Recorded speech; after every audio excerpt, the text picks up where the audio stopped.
চলো বন্ধুরা, আজকে আমরা দেখব দুই বন্ধু মিলে পেঁয়াজ চাষ শুরু করল। শঙ্কর আর মদনলাল 1 বিঘা জমি থেকে শুরু করল। এখান থেকে উৎপাদনের খরচটা দেখব। জমি চাষ হাল বা ময়ের খরচ পড়ল 3,000 টাকা। বীজ লাইল 1.5 থেকে 2 কেজি অর্থাৎ 2500 টাকা। চারা তৈরি প্লাস রোপণের খরচ পড়ল 2,000 টাকা। সারের খরচ পড়ল 5,000 টাকা। সেচের খরচ পড়ল 2,000 টাকা। কীটনাশকের খরচ পড়ল 1,500 টাকা। আগাছা পরিষ্কারের খরচ পড়ল 1,500 টাকা। শ্রমিকের খরচ পড়ল 3,000 টাকা। ফসলের খরচ পড়ল 1,500 টাকা। অন্যান্য খরচ পড়ল 1,000 টাকা। খরচ যোগ করে টোটাল হইল 23,000 টাকা। এবার দেখব উৎপাদন আর ফলন।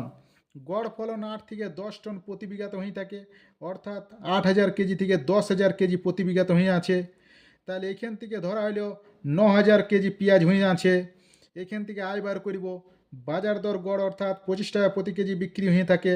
এখান থেকে আয় বার করিব 9,000 ইন্টু 25। এখান থেকে বার হইল 2,25,000 টাকা মোটাই। এখান থেকে নেট লাভ বার করিব।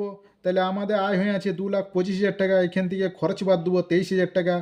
বার হইল 2,02,000 টাকা প্রতি বিঘাতে। এবারে 10 বিঘার হিসাব বার করিব। 2,02,000 ইন্টু 10। এখান থেকে বার হইল 20,20,000 টাকা নেট লাভ। বন্ধু, পেঁয়াজ চাষ করো, পেঁয়াজ প্রচুর লাভ, প্রচুর প্রচুর, দেখছোই।